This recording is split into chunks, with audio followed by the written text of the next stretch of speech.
Na obra cinematográfica de Star Wars, vemos o romance entre o Cavaleiro Jedi Anakin Skywalker e a Rainha de Naboo, Padmé Amidala, e como Anakin sofre de um medo extremo de perder Padmé. Seu apego e medo são tão fortes que ele está disposto a trair a Ordem Jedi e recorrer ao lado negro se isso o impedir de se separar da pessoa que ele é profundamente apaixonado. Infelizmente, seu maior medo se torna realidade, o levando a intenso sofrimento emocional. Embora extremo, o medo da perda de Anakin é um medo que muitas pessoas compartilham. E muitas vezes não medimos esforços para manter as pessoas que amamos presentes em nossas vidas. No entanto, os estoicos desencorajam apegos fortes a coisas que não estão sob nosso controle, incluindo outras pessoas. De acordo com Epíteto, alguém que deseja que seus filhos, esposa e amigos vivam para sempre ao nosso lado é um tolo, porque estamos tentando controlar coisas que não podemos e esperamos que o impossível aconteça. Ainda assim, enfrentamos dificuldades quando perdemos algum ente querido, mesmo sabendo que isso é um fenômeno natural. Além disso, só de pensar em perder alguém próximo, isso já provoca ansiedade em muitos. Mas os estoicos observaram que o medo da perda e a angústia torturante do luto são consequências do pensamento irracional.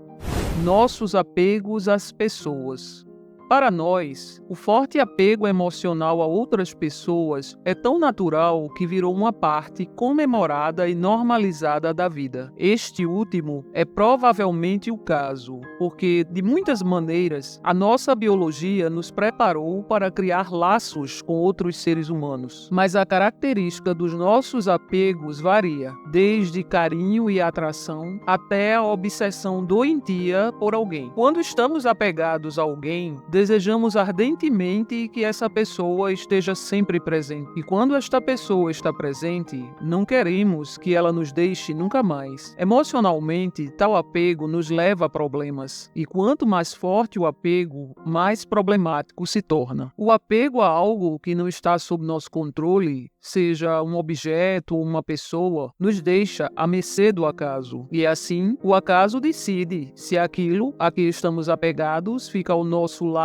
ou nos abandona. Como diriam os estoicos, dessa maneira, fortuna pode brincar conosco, fazendo-nos felizes um momento e tristes em outro. O preço que se paga para evitar nos separar de pessoas que estamos apegados pode ser muito alto. É o que a história de Anakin Skywalker nos mostra quando ele trai a Ordem Jedi e vira-se para o lado negro apenas para manter Padmé em sua vida. Do ponto de vista estoico, Anakin não é livre. Seus desejos o escravizam. Se ele fosse livre, suas ações não seriam ditadas por circunstâncias externas como apegos, desejos e emoções incapacitantes, como medo, ódio e ciúme. Em vez disso, ele agiria com base na razão, livre de emoções perturbadoras em relação às coisas externas. Em sua essência, tentar manter as pessoas às quais estamos apegados em nossas vidas a qualquer custo não deixa de ser uma busca egoísta. Quando desejamos que as pessoas estejam conosco, geralmente não desejamos isso para elas, nem a melhoria do bem comum, mas para realizar o nosso próprio desejo egoísta, que é o de não querer nos separar daquilo que gostamos. Dedicados aos nossos interesses, tendemos a tomar decisões que não são inteligentes ou sábias. Queremos apenas realizar nossos desejos a todo custo. E como nos disse Epíteto, tudo o que parece atrapalhar nossos interesses, nós odiamos,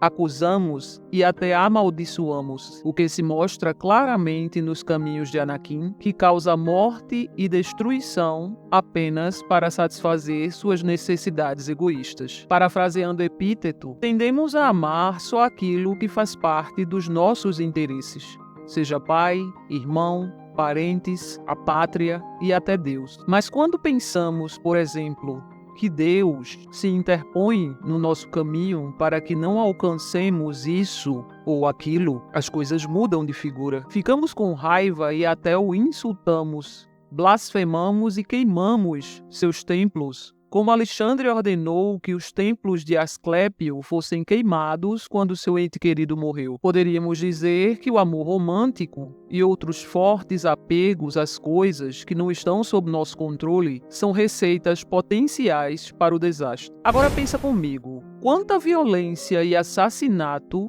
a humanidade lançou sobre si mesma por causa desses apegos desenfreados. As pessoas não são suas. Quando um amigo morre, seu cônjuge o abandona por um amante ou, quem sabe, um filho, deseje nunca mais ver você, você provavelmente sentirá que algo que é seu foi tirado de você. A separação das pessoas de quem você cuida provavelmente vem acompanhada da noção de perda. Você sente que perdeu alguém. Mas do ponto de vista estoico, esta não é a maneira correta de encarar tais eventos. Você não perde pessoas, você os devolve, pois eles nunca foram seus. Nunca diga, eu perdi, mas eu devolvi, disse Epíteto. Epíteto explica que fatores externos como nossos filhos, familiares ou cônjuges não estão sob nosso controle e, portanto, não são realmente nossos. A maior parte do que chamamos de nossos bens não são verdadeiramente nossos bens, pois podemos perdê-los num piscar de olhos. Quando se trata das pessoas às quais estamos apegados, a maioria de nós provavelmente se encontra em uma área cinzenta. Na época de Epíteto, a escravidão era normal. As pessoas costumavam possuir outras pessoas como se fossem seus bens. Epíteto era um escravo antes de começar a ensinar filosofia em Roma e mais tarde em Nicópolis. Mas hoje a escravidão não é mais comum e geralmente não vemos as pessoas que nos cercam, sejam funcionários, familiares ou amigos, como nossos bens. No entanto, muitas vezes ainda tendemos a sentir um certo direito sobre as pessoas. Achamos que nossos amigos e familiares nos devem tempo e atenção, ou que nossos funcionários não podem simplesmente se atrasar e nossos cônjuges não podem cometer erros. Nos sentimos ligados às pessoas de quem cuidamos de tal maneira como se elas fossem uma parte de nós e pertencessem às nossas vidas. Mas por mais que pensemos que algo ou alguém é nosso, provavelmente não é o caso. As coisas externas não são nossas, porque se fossem, não teriam vontade própria e viveriam conforme nossos desejos, ou seja, eles nunca nos abandonariam e ninguém seria capaz de tirá-los de nós. Mas do ponto de vista estoico, a propriedade de coisas externas é apenas uma aparência e está em total desacordo com a realidade. Além disso, Epíteto argumentou que todas essas coisas externas estão sujeitas à revolução do universo, algo fora do controle de qualquer ser humano, a menos que essa pessoa possua o poder de um Deus onipotente. Sobre nossas emoções.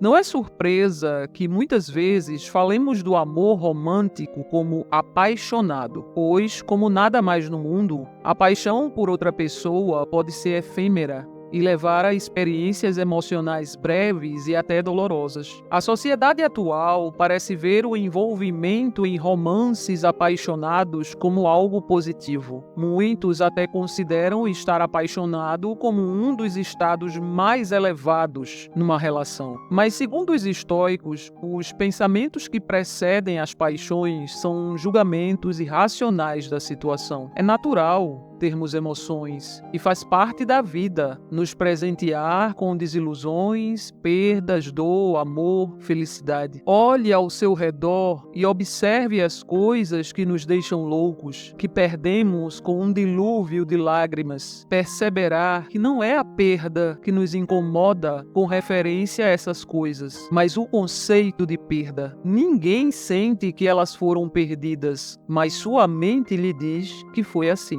Aquele que se possui não perde nada, mas quão poucos homens são abençoados com a propriedade de si mesmo, disse Sêneca. O que nos coloca em sofrimento é nos deixar levar por sentimentos ruins, como ciúmes, inveja, ganância ou tristeza. Sentimentos e emoções, porém, fazem parte da nossa humanidade e podem ser usados para o nosso bem e em prol das outras pessoas. Alegria, tranquilidade, empatia, por exemplo, são boas emoções. Mas se julgarmos irracionalmente as coisas como boas e outras como ruins, traremos à tona as paixões, pois nosso pensamento é desobediente à razão. Aí você deve estar se perguntando: então, como os estoicos lidam com as emoções? Por mais que no senso comum a palavra estoico possa passar a ideia de uma pessoa sem emoções, sentimentos ou impulsos, não é o que a filosofia estoica acredita ou dissemina. Para Nancy Sherman, professora da Georgetown University e autora do livro Stoic Wisdom, a ideia de que os estoicos não colocam emoção no jogo é uma leitura errada do estoicismo antigo. Os estoicos foram os primeiros teóricos da emoção, com várias nuances, detalhando a complexidade da vida emocional. Eles descrevem as proto-emoções, que no caso seriam aquelas emoções que sentimos e não controlamos, como, por exemplo, os olhos que lacrimejam quando recebemos uma notícia triste. Esse tipo de emoção não controlamos, simplesmente acontece. De fato, eles acreditam que algumas emoções mais violentas, como raiva e medo, nos fazem mal e devem, sim, ser administradas. Mesmo assim, eles nos incentivam a cultivar muitas de nossas emoções, transformando-as em boas emoções, como o cuidado, a gratidão, o respeito, a alegria e etc. Marco Aurélio diz: ninguém é a mesma pessoa que foi ontem. Perceber isso facilita o desapego. Não podemos nos agarrar a nada, assim como não podemos nos agarrar às águas que correm em um rio. Libertar-se das paixões doentias está no cerne do estoicismo. Para eles, os seres humanos atingem a excelência quando pensam claramente e raciocinam bem sobre suas vidas, o que significa viver sabiamente. Ser estoico não é não ter emoções, não é suprimi-las ou muito menos ignorá-las. É identificá-las em seu surgimento e, se for o caso de serem prejudiciais, como as paixões, transformá-las em emoções saudáveis. Esse era o importante passo do treinamento em estoicismo. É importante pensar e praticar essa diferença entre substituir uma emoção de tentar reprimi-la. Reprimir um sentimento não resolve nada. Em seu livro, Talvez Você Deva Conversar com Alguém, a escritora e psicoterapeuta americana Lori Gottlieb diz: não se pode superar o sofrimento o diminuindo. Supera-se o sofrimento aceitando e descobrindo o que fazer com ele. Não se pode mudar o que é negado ou minimizado. Então, não devemos nos sentir menos estoicos por vivenciar emoções, e muito menos acreditar que ser estoico é simplesmente endurecer para a vida. Suportar é diferente de endurecer. Quando pensamos em endurecer neste contexto, pensamos em nos fechar para o mundo, aos sentimentos e a nós mesmos. Porém, como ser justo e empático se não há espaço para os sentimentos? Ser forte é ter autoconhecimento, autodomínio e resiliência. É acreditar que ao nos conhecermos, podemos identificar as paixões em seus primeiros estágios. Não deixe de sentir, não negue as perdas e as dores que a vida nos entrega. Identifique, aceite, transforme cada paixão em um sentimento saudável. Assuma a responsabilidade pela sua vida e se esforce para fazer o melhor que puder das circunstâncias. Assumir a responsabilidade pela sua própria vida, mesmo sabendo que você não controla quase nada sobre você, é a chave para o autodesenvolvimento. Lembre-se, você não perde pessoas, você os devolve. E obrigado por embarcar nessa jornada de autoconhecimento junto comigo. Espero ter te levado a alguns insights e reflexões. E se você curte nosso conteúdo, se inscreve aqui no canal e bora ali evoluir juntos. Te vejo no próximo vídeo.